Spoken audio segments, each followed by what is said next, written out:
പഴത്തിന് എന്താ വില? കിലോ 16 രൂപ. 1 കിലോ എടുക്കട്ടെ? 2 കിലോ. രണ്ടെണ്ണം.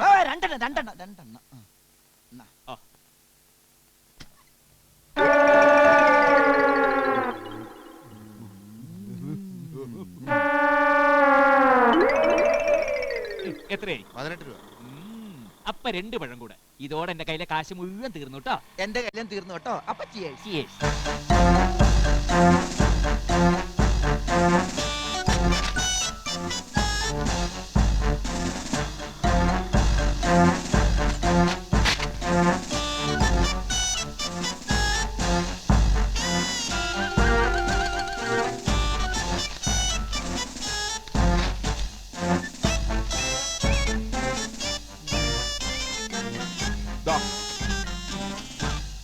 ഉലുവേ 152 രൂപയായി.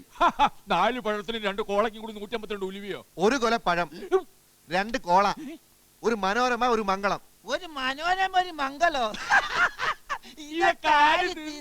നിങ്ങളുടെ ആന തിന്ന്.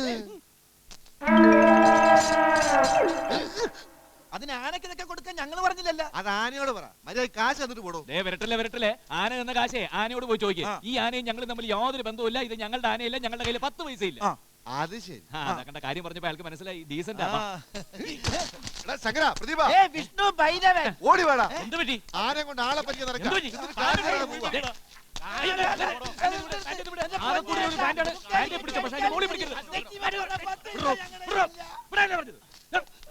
തിന്നതിന്റെ 152 രൂപ തന്നെ അത്രയല്ലേ ഉള്ളൂ. ഞാൻ പോയി പൈസ എടുത്തോണ്ടും അതുവരെ ഇവനെ ഇവിടെ നിൽക്കട്ടെ. ഞാൻ പോയി പൈസ എടുത്തോണ്ട് വരും, അതുവരെ ഇവനെ ഇവിടെ നിൽക്കട്ടെ. വഴി ഞാൻ പറഞ്ഞു തരാം. ആന തൽക്കാലം ഇവിടെ നിൽക്കട്ടെ. നിങ്ങൾ രണ്ടുപേരും പോയി പൈസ എടുത്തോണ്ട് വാ.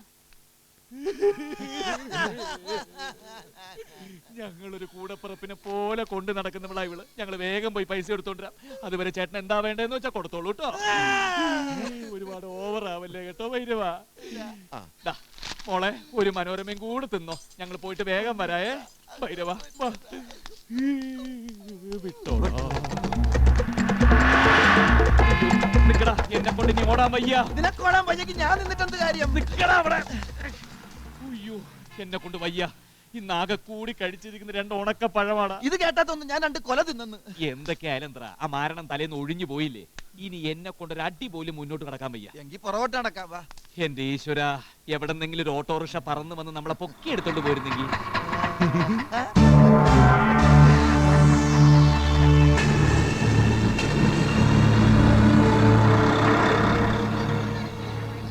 അത് കണ്ട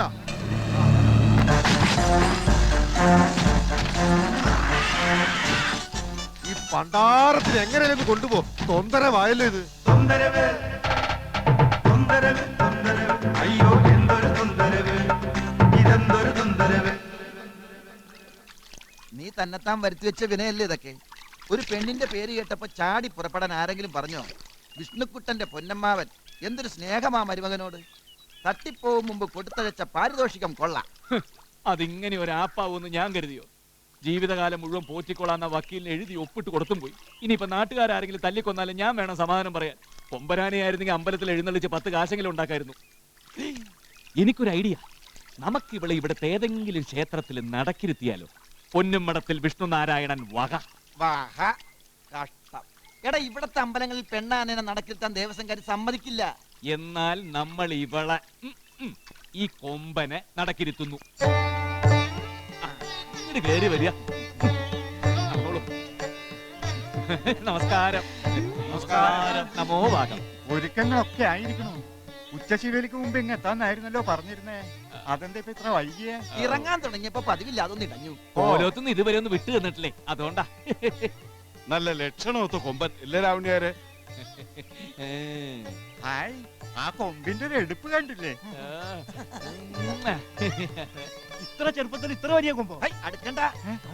ഇവനൊരു പ്രത്യേക സ്വഭാവക്കാരനാ. ഞങ്ങൾ അടുത്തുണ്ടെങ്കിൽ ആരെ അടുപ്പിക്കില്ല. ഞങ്ങൾ പോയി കഴിഞ്ഞാൽ പെട്ടെന്ന് അടങ്ങും, പിന്നെ തലേന്ന് പോവില്ല. അതൊരു പ്രത്യേക സ്വഭാവമാണല്ലോ. അതെ അതെ. പേര് പറഞ്ഞില്ലല്ലോ. ഭൈരവൻ. പേരിലുണ്ടല്ലോ ഒരു പുതുമ. അതെ അതെ, തെങ്ങും പുറത്ത ഭൈരവൻ. പേര് കേട്ട കൊമ്പനാ. അവന്റെ പുന്നാര മോന. അതാ ഇത്ര വികൃതി. എന്നാ ഇനി നടക്കിലേക്ക് പോവാം. ആകാലോ. ഇവിടെ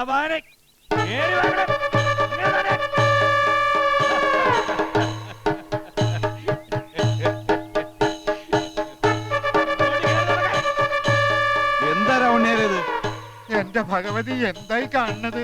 ആന കുട്ടിക്കൊമ്പൻ. ഭൈരവാ, വിട്ടോടാ. ഓടിക്കോ.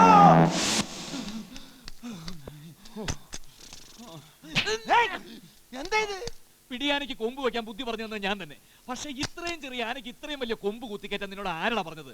എന്നാ പിന്നെ നിനക്ക് വല്ല ഫെവിക്കോളോ പശയോ വെച്ച് മര്യാദയ്ക്ക് ഒട്ടിച്ചു വെച്ചൂടെ? ചോറും മറ്റു വെച്ചാണ് ആന കൊമ്പ് ഒട്ടിക്കുന്നത്. അയ്യടാ ബേബിക്കോള്. ഒരു കാലിച്ചായ എടുക്കാൻ കാശില്ല, അപ്പോഴാ ബേബിക്കോള്. എന്റെ സന്ദർഭോചിതമായ ബുദ്ധി കാരണം അവിടെ നിന്ന് ഓടി രക്ഷപ്പെട്ടു. ഇല്ലായിരുന്നെങ്കിലേ ആനയുടെ കൊമ്പ് ഊരിയ പോലെ നാട്ടുകാരൻ നിന്റെ എല്ല് വലിച്ചൂരിയനെ. കൊമ്പ് ഊരിയെങ്കിൽ എന്ത് വേണ്ട? ആന നമ്മുടെ തലേന്ന് ഊരിയില്ലേ? ആനയും പോയി കൊമ്പും പോയി. ഇനി എന്തിനൊരു കമ്പ്? എന്താ ഇത്? എനിക്കെന്താ കഷ്ടം ചോദിച്ചൂടെ? നേരെ നേരെ ഇട്ടൂടെ? ആ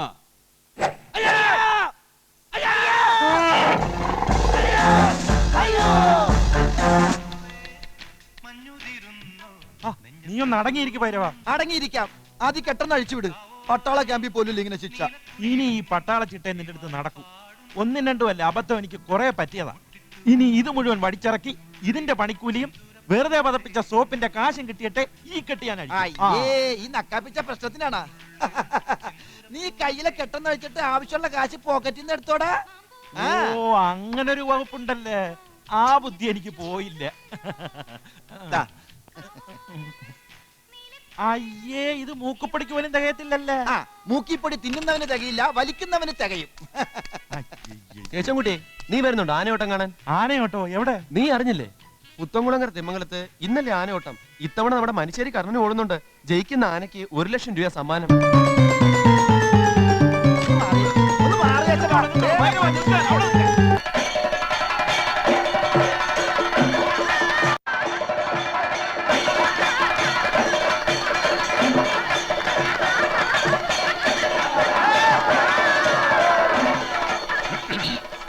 തിരുമംഗലം കോലോത്തെ അഭിമാന ഭാജനങ്ങളായ ഗജവീരന്മാർ അണിനിരക്കുന്ന ആനയോട്ട മത്സരം ആരംഭിക്കുകയാണ്. തിരുമംഗലത്തെ ആനകളോട് മത്സരിച്ച് ജയിക്കാൻ ഈ നാട്ടിൽ വേറെ ആനകളില്ല എന്നുള്ളത് ഒരിക്കൽ കൂടി തെളിയിക്കാൻ പോവുകയാണ്. കുട്ടിശങ്കര, ആനകളുടെ പേരും അഡ്രസ്സും വായിക്കടാ. തിരുമംഗലം ചന്ദ്രശേഖരൻ, തിരുമംഗലം നീലകണ്ഠൻ,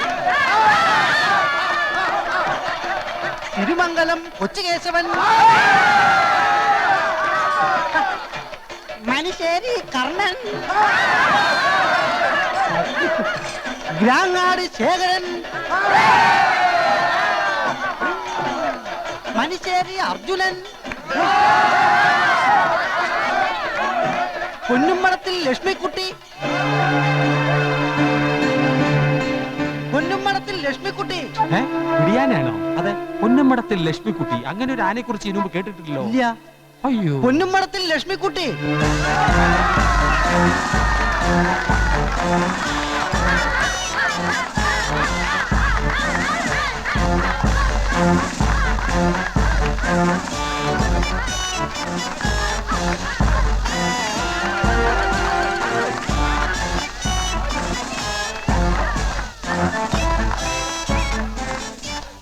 നീയോ? തിരുമംഗലക്കാരോട് പകരം വീട്ടാനുള്ള പുറപ്പാടാവും. കൊള്ളാം. അതിനീ പീറ കുഴിയാനേം കൊണ്ടാണോ വന്നിരിക്കുന്നത്? അതാ കണ്ടോ, തിരുമംഗലം കോലോത്തെ കൊമ്പന്മാർ. ഇവരോടൊപ്പം മത്സരിച്ച് ഈ കരയിലെ ഒരാനയും ഇന്നേ വരെ ജയിച്ചിട്ടില്ല. ജയിച്ചാൽ കോലോത്തെ തമ്പുരാക്കന്മാർ തല മൊട്ടയടിച്ച് പുള്ളി കുത്തി നടക്കും. അപ്പൊ നമ്മുടെ ബാർബർ കേശവൻകുട്ടിക്ക് ഒരു പണിയായി. നമുക്ക് അവനെ വിളിച്ചിട്ട് വരാം അല്ലേ? ഓടാ. എന്താ, പിന്മാറാൻ വല്ല ഉദ്ദേശമുണ്ടോ? ഇല്ല തമ്പുരാനെ, പിന്മാറാൻ വേണ്ടിയിട്ടല്ല പൊന്നുമടത്തിലെ വിഷ്ണുനാരായണൻ വന്നത്. ആഹാ, അങ്ങനെയാണെങ്കിൽ നമ്മൾ തമ്മിൽ മാത്രമായ ഒരു പന്തയം ഒരുക്കമാണോ? ഒരുക്കമാണ്. നിങ്ങളുടെ കൊമ്പന്മാരോടൊപ്പം ഓടി എന്റെ ലക്ഷ്മിക്കുട്ടി തോറ്റാൽ ഈ നിൽക്കുന്ന മുഴുവൻ ജനങ്ങളെയും സാക്ഷി നിർത്തി ഞാൻ പറയുന്നു, എന്റെ എല്ലാമെല്ലാമായ ആനയെ ഞാൻ നിങ്ങൾക്ക് തരുന്നു. ഞാൻ കൊടുക്കും, ഞാൻ കൊടുക്കും, ഞാൻ കൊല്ലും. എന്റെ അഭിമാനത്തിന്റെ പ്രശ്നമാണ്. മത്സരത്തിന് ഞങ്ങൾ തയ്യാർ. സമ്മതിച്ചോ? സമ്മതിച്ചു. ജയിച്ചാലോ? ജയിച്ചാൽ ഈ നിൽക്കുന്ന കൊമ്പനാനകളിൽ ഏതെങ്കിലും ഒന്നിനെ, അല്ല, നീ എന്ത് ചോദിച്ചോ അത് ഞാൻ തരും. വാക്കാണോ? തിരുമംഗലത്തെ തമ്പുരാക്കന്മാർക്ക് വാക്കൊന്നേ ഉള്ളൂ.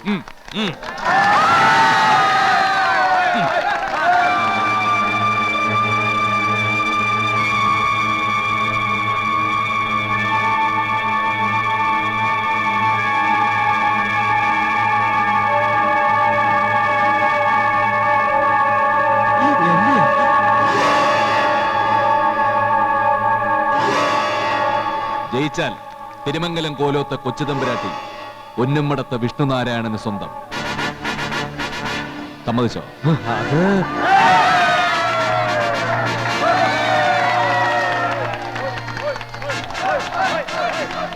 എന്താ തമ്പുരാനെ വിളിച്ചുകൂവിയ വാക്കുകളെല്ലാം തിരിച്ചെടുക്കണം തോന്നുന്നുണ്ടോ? ഇല്ല, സമ്മതിച്ചു. ഇവിടെ കൂടിയിരിക്കുന്ന നാട്ടുകാരെ സാക്ഷി നിർത്തി ഞാൻ വാക്ക് തരുന്നു. ഈ നിൽക്കുന്ന കൊമ്പനാനകളോടൊപ്പം മത്സരിച്ച് നിന്റെ പീക്കിരിപ്പിടിയാനെ ജയിച്ചാൽ ഓലോത്തെ കൊച്ചു തമ്പുരാട്ടി നിനക്ക് സ്വന്തം.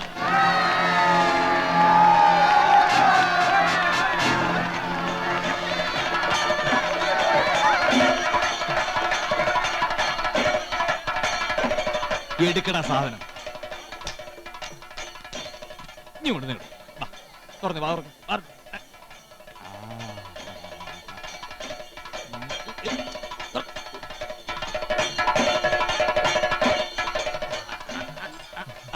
ഓ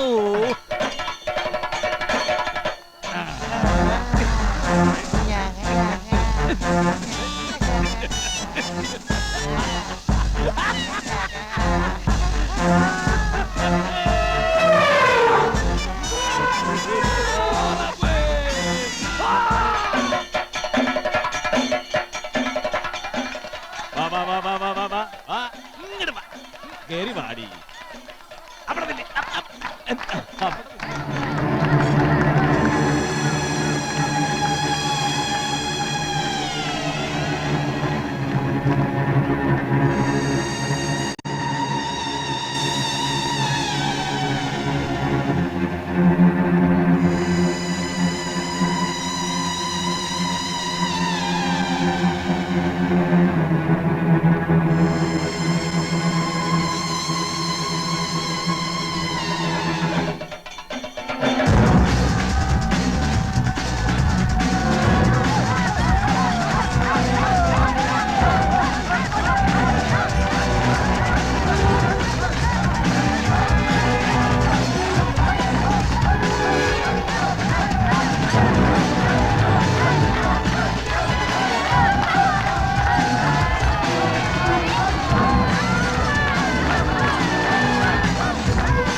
വേണ്ട, ഒന്നും കേൾക്കണ്ട എനിക്ക്. ഇനി എന്താ പറയാനുള്ളത്? എല്ലാം കഴിഞ്ഞില്ലേ? ആരോട് ചോദിച്ചിട്ട് എന്നെ ഒരു പന്തേക്കരുവാക്കിയത്? എന്റെ ജീവിതം കൊണ്ടാണ് ഇളയച്ചൻ അയാളോടുള്ള വാശി തീർക്കുന്നത്. അക്കണ്ട നാട്ടുകാരുടെയൊക്കെ മുന്നിൽ വെച്ച്. എന്റെ പൊന്നു മോളെ, ഇളയിച്ചൊരു അബദ്ധം പറ്റിപ്പോയി. നമ്മുടെ ആനകളോടൊപ്പം ഓടി ആ പിടിയാനെ ജയിക്കുമെന്ന് ഞാൻ സ്വപ്നത്തിൽ പോലും വിചാരിച്ചിരുന്നില്ല. നാളെ ഇത്രയ്ക്ക് വേണ്ടിയിരുന്നില്ല കേശവ. അമ്മ എന്തായി പറയണേ? വേണോന്ന് വെച്ചിട്ടായിരുന്നോ ഇതൊക്കെ? നാട്ടുകാരുടെ മുന്നിൽ വെച്ച് കൊടുത്ത വാക്ക് തിരിച്ചെടുക്കാൻ പറ്റുമോ? അവൻ വന്ന് പെണ്ണ് ചോദിച്ചാ എന്താ ഇനി പറയാൻ പോണേ? അതാ ഇപ്പൊ എന്റെ പരിഭ്രമം. ഓഹോ, അപ്പൊ വാക്ക് പാലിക്കാൻ ഞാൻ അയാളോടൊപ്പം ഇറങ്ങി പോണോന്നായിരിക്കും ഇനി പറയാ. അതിന് ഈ കല്യാണി ജീവനോടുണ്ടായിരിക്കില്ല. ശിവ ശിവ, ഞാൻ എന്തൊക്കെ കേൾക്കണേ.